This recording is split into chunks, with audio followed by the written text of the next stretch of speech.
ആരൊക്കെയാണ് അകത്ത് കണ്ടത്? മാനേജ്മെന്റ് പ്രതിനിധികളെയാണോ? എന്താണ്? അല്ല, മാനേജ്മെന്റ് അല്ല, പ്രിൻസിപ്പലിനെയും അവിടെ ഉണ്ടായിരുന്ന പേരറിയാത്ത രണ്ടുപേരും, അവരവിടുത്തെ 2 സ്റ്റാഫുകളെന്നാണ് പറയുന്നത്. മറ്റു ഡിപ്പാർട്ട്മെന്റിലാണെന്ന് തോന്നുന്നു. സാറന്മാരാ? അതെ, ടീച്ചേഴ്സ് അതെ. സംസാരിച്ചു. നമ്മൾ വേറൊന്നുമില്ല, ഇതിന്റെ ഈ അവന്റെ പൊരുളും കാര്യങ്ങളൊക്കെ എടുക്കാനായിട്ടാണ് ഞങ്ങൾ വന്നത്.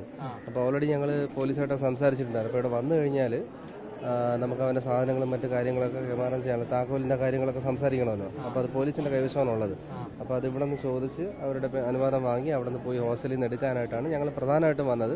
ആ കാര്യം ഒന്ന് സൂചിപ്പിച്ചു. പിന്നെ ഈ കേസുമായിട്ട് ബന്ധപ്പെട്ട കാര്യങ്ങളിൽ അവരുടെ ഭാഗത്തുനിന്ന്, ഈ പറയുന്ന പ്രിൻസിപ്പലിൻ്റെ ഭാഗത്തുനിന്ന് നമുക്ക് നല്ല രീതിയിൽ ബോധ്യമുണ്ട് അവരും കുറ്റവാളികളാണെന്നുള്ളത്.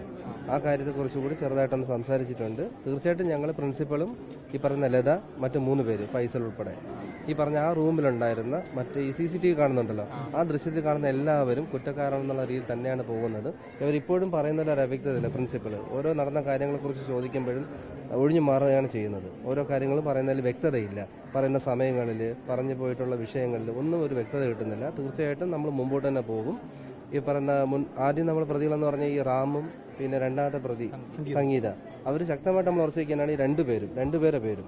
സംഗീതയും ഉണ്ട്, ഇല്ലാന്നില്ല. അവരാരൊക്കെ രക്ഷപ്പെടുത്താൻ നോക്കിയാലും സംഗീത പ്രതി തന്നെയാണ്. ഈ 2 പേരും കൊലപാതകികളാണ്. പിന്നെ ആ സംഭവ ദിവസമുള്ള കുറ്റവാളികളെന്ന് പറയുന്നത് ഈ പറഞ്ഞ ലത, ആ ഒരു പ്രേരണ കാരണമാണ് അവൻ ഇങ്ങനെ ചെയ്തിരിക്കുന്നത്. അപ്പോൾ ആത്മഹത്യാ പ്രേരണയ്ക്കുള്ള ഒരു കുറ്റം അവിടെ നിന്ന് ഉണ്ടായിട്ടുണ്ട് അവരുടെ ഭാഗത്തുനിന്ന്. അപ്പോൾ അത്രയും മെന്റലി ടോർച്ചറും ഒരു അപമാനിക്കലും അവനുണ്ടായപ്പോൾ അവന് സഹിക്കാൻ പറ്റിയിട്ടില്ല. അപ്പോൾ അതെന്തൊക്കെയോ സംഭവങ്ങൾ അവിടെ നടന്നിട്ടുണ്ട്. അപ്പോൾ അതിൻ്റെ പേരിൽ നടന്ന വിഷയങ്ങളാണ്. അതിനുശേഷം ഇവിടെ നിന്ന് അവൻ കരഞ്ഞുകൊണ്ട് പോയി. ഒരു പക്ഷേ അവർ പറയുന്നത് പോലെ 3ാമത്തെയോ 4ാമത്തെയോ നിലയിൽ നിന്ന് ചാടി ആത്മഹത്യ ചെയ്തിട്ടുണ്ടാവാം. അതിൽ പോലും അവർ കൃത്യതയില്ല. എത്രാമത്തെ നിലയിലാണ് ചാടിയെന്ന് ചോദിച്ചു കഴിഞ്ഞാൽ ആരും കണ്ടിട്ടില്ല, പോയവരാരും കണ്ടിട്ടില്ല. മെഡിക്കൽ ദൃശ്യങ്ങളൊക്കെ ഉണ്ടാകുന്ന അവിടുത്തെ CCTV ദൃശ്യങ്ങൾ ചോദിച്ചു കഴിഞ്ഞാൽ അതിനൊരു വ്യക്തത പറയുന്നില്ല. എവിടെയൊക്കെയാണ് എങ്ങനെയൊക്കെയാണ് സംഭവിച്ചതെന്നുള്ളത് ഒന്നും പറയുന്നില്ല അവർ. ഒരാൾ വീണു, ഒരു പട്ടി മോളിയും താഴെ വീണു, ചത്തു, അതിനാരൊക്കെ എടുത്തുകൊണ്ടേ കുഴിച്ചിട്ടു. ഈ രീതിയിലാണ് അവരുടെ ഒരു മനോഭാവം. അതെ, അവർക്ക് തീർച്ചയായിട്ടും അവനൊരു മെഡിക്കൽ ട്രീറ്റ്മെന്റ് കിട്ടാൻ വൈകിയതായിട്ട് ഞാനും അറിഞ്ഞു. കാരണം എത്രയോ സമയം, മണിക്കൂറുകൾ അവിടെ കിടന്നിട്ടാണ് കാഷ്വാലിറ്റിയിലേക്ക് കൊണ്ടുപോയതെന്നാണ് കണ്ടുനിന്ന കുറച്ച് കുട്ടികൾ അവിടെ പറഞ്ഞിരിക്കുന്നത്. പിന്നെ അവിടെ ഈ ക്യാൻറ്റീനാണ്, ആ ക്യാൻറ്റീൻ്റെ ഭാഗത്തു നിന്നുള്ള ചേട്ടന്മാരാരൊക്കെ എടുത്തുകൊണ്ട് പോയതായിട്ടും പറയുന്നുണ്ട്. പക്ഷെ അവന് ട്രീറ്റ്മെൻറ്റ് കിട്ടാനായിട്ട് ഒരുപാട് വൈകിയതായിട്ട് ഞാൻ അറിഞ്ഞു. പിന്നെ അവന് A+ ബ്ലഡാണ്. അത് ഞാൻ മുമ്പ് പറഞ്ഞിട്ടുണ്ട്. അവൻ്റെ A+ന് പകരം O- ഗ്രൂപ്പോ പോസിറ്റീവോ ഏതോ ഒന്നാണ് ഈ ഇവിടുത്തെ വാട്സപ്പ് കൂട്ടായ്മയിലൊക്കെ ഷെയർ ചെയ്തിരിക്കുന്നത്. അർജൻറ്റായിട്ട് ഉടനടി വേണമെന്നും പറഞ്ഞ്. പക്ഷെ അത് എന്താണെന്ന് മനസ്സിലാവുന്നില്ല. ഉണ്ട്, തീർച്ചയായിട്ടും ചികിത്സ വൈകിയിട്ടുണ്ട്. ഒരു ബെറ്റർ ട്രീറ്റ്മെൻറ്റ് ഇവിടെ നിന്ന് കിട്ടിയിട്ടില്ല. അത് ഒരു പക്ഷേ അവർക്ക് തന്നെ അറിയാലോ, ഒരു നല്ലൊരു ആംബുലൻസ് എത്തിച്ചു കഴിഞ്ഞാൽ എത്രയും പെട്ടെന്ന് എത്തിക്കാനുള്ള സൗകര്യങ്ങൾ ഇവിടെ ഉണ്ടല്ലോ അടുത്ത ഹോസ്പിറ്റലിൽ. കണ്ണൂരിലാണോ ഇല്ലാത്തത്?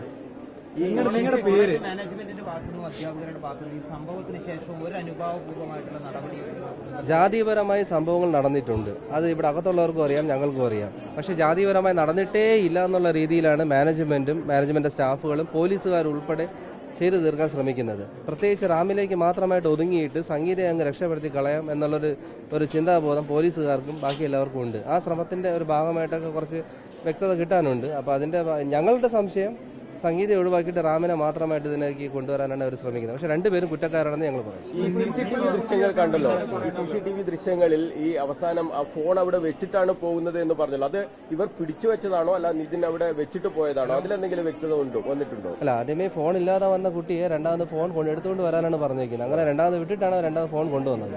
ആ കൊണ്ടുവന്നിട്ട് സ്വാഭാവികമായിട്ട് അവനായിട്ട് എന്തായാലും കൊടുക്കത്തില്ല. അവിടെ ആ സാഹചര്യം വന്നപ്പോൾ അവനോട് അവിടെ വെക്കാൻ പറഞ്ഞു.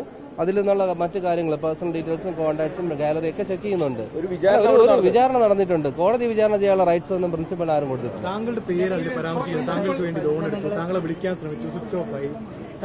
അതേപറ്റി ഞാൻ ഇപ്പോഴും അയാളോട് ചോദിച്ചു, എന്റെ പേര് എന്തിനാണ് വലിച്ചഴക്കുന്നത്, എന്നെ മാനസികമായിട്ട് തളർത്താനാണോ?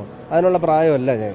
അപ്പൊ ആ ഒരു 21 വയസ്സായ കുട്ടിയെ അവിടെ തളർത്തി നിർത്തിയിട്ട് അത്രയും വിചാരണ, ഒരു കോടതി വിചാരണ പോലെ 4-അംഗ സംഘം അവിടെ ഇരുന്നുകൊണ്ട് വളഞ്ഞു കൂടിയിട്ട് സ്വാഭാവികമായിട്ട് ചെയ്യുമ്പോൾ നമ്മുടെ വീട്ടിലെ കുട്ടികൾക്ക് ഈ ഒരു അവസ്ഥയാണെന്നൊന്ന് ചിന്തിച്ചു നോക്കുക. എന്തായിരിക്കും അവസ്ഥ? അവന്റെ മാനസികാവസ്ഥ എങ്ങനെയായിരിക്കും? ഒരു സൈക്കിക് എന്തെങ്കിലും ഒരു രീതിയിൽ ഡിസോർഡർ അവന്റെ മൈൻഡിൽ ഉണ്ടായിരുന്നുണ്ടെങ്കിൽ എന്തെങ്കിലും ഒരു കാരണം അവരുടെ ഭാഗത്തുനിന്ന് ഉണ്ടായിട്ടുണ്ട്. ആ വിചാരണയുടെ ഭാഗമായിട്ട് തന്നെയാണ് അവ ആത്മഹത്യ ചെയ്തിരിക്കുന്നത് ഉണ്ടെങ്കിൽ. എന്താ മനസ്സിലായില്ല? ഉണ്ടല്ലോ, ഓൾറെഡി ഞങ്ങൾ DGPക്ക് അപേക്ഷ കൊടുത്തിട്ടുണ്ടായിരുന്നു. ഞാൻ നാട്ടിലിരിക്കുമ്പോൾ തന്നെ DGPക്ക് കത്ത് കൊടുത്തിട്ടാണ് വന്നത്. അല്ല, അതിനു മുമ്പേ എടുത്തിട്ടുണ്ടായിരുന്നു. അതെ CCTV ദൃശ്യങ്ങൾ മാധ്യമങ്ങളിലൂടെ വന്നപ്പോൾ അതെ അപ്പോഴാണ് ഞങ്ങൾ അറിയുന്നത്. ദേഷ്യപ്പെടുന്ന ദൃശ്യം വന്നതിന് ശേഷമാണ് പ്രിൻസിപ്പലിനെ തീർച്ചയായിട്ടും മാനേജ്മെന്റിന്റെ പ്രതികളെ കണ്ടിരുന്നു. ഞാൻ ചോദിച്ചപ്പോൾ പറഞ്ഞു അങ്ങനെ ഒന്നും പറഞ്ഞിട്ടില്ല എന്നാണ് പറയുന്നത്. അപ്പൊ ഞാനും ചോദിച്ചു നിങ്ങൾ കൊടുത്തിരിക്കുന്ന ഇവിടുത്തെ ഡിപ്പാർട്ട്മെന്റിൽ നിന്നുള്ള മെഡിക്കൽ വിഭാഗത്തിൽ നിന്ന് വന്നിരിക്കുന്ന കത്തില് 4-5 പേജ് പേപ്പറിൽ എന്റെ പേര് പറയുന്നുണ്ട്. അപ്പൊ അത് ആരോട് ചോദിച്ചിട്ടാണ് നിങ്ങൾ എഴുതി ചേർത്ത് ഞാൻ ചോദിച്ചു. അതിനെക്കുറിച്ചൊന്നും അവർക്ക് അറിയില്ല. പ്രിൻസിപ്പൽ അങ്ങനെ ഒന്നും പറഞ്ഞിട്ടേ ഇല്ല എന്നാണ് പറയുന്നത്. പിന്നെ ലോൺ ആപ്പിന്റെ വിവരങ്ങൾ വീണ്ടും ഞാൻ ആവർത്തിക്കുകയാണ്. ലോൺ ആപ്പിന്റെ വിവരങ്ങളൊക്കെ ഞങ്ങൾക്കും അറിയാം, അവനും അറിയാം. കുറെ 10-15 ദിവസമായിട്ട് ചിലപ്പോൾ ഒരു പക്ഷേ അടച്ചില്ല എന്നുണ്ടെങ്കിൽ തീർച്ചയായിട്ടും വിളിക്കും. അതിപ്പോൾ ഞാൻ പ്രിൻസിപ്പളിനെ ഇന്നിപ്പോൾ വിനോദിനെ വിളിച്ചിട്ടുണ്ടെങ്കിൽ നാളെ ഞാൻ ലോൺ എടുക്കുവാണ്, ഒരു 2 ദിവസത്തേക്ക് ഞാൻ മുടക്കിയിട്ട് സ്വാഭാവികമായിട്ടും ചിന്തിച്ചു നോക്കും. SMS ഹിസ്റ്ററിയും കോൾ ഹിസ്റ്ററിയും ഒക്കെ എടുക്കും. ഈ വിനോദിന്റെ നമ്പർ എടുത്തിട്ട് എന്നെയും ലോൺ ആപ്പേര് വിളിക്കും, ഈ വിനോദിനെയും വിളിക്കും. ഇതേ ഇവിടെ നടന്നിട്ടുള്ളൂ. അതിന്റെ പേരിൽ അവൻ തന്നെയാണ്, നിതിൻ തന്നെയാണ് കാരണക്കാരൻ എന്ന് മുദ്ര കുത്തി ഈ ലതയോ പ്രിൻസിപ്പളോ അവനെ പഴിക്കേണ്ട ആവശ്യമില്ല. അതിനുള്ള റൈറ്റ്സ് ഒന്നും ആരും കൊടുത്തിട്ടില്ല. ഒരു പക്ഷേ ഞങ്ങളെ വിളിച്ച് ഞങ്ങളുടെ മുമ്പാണ്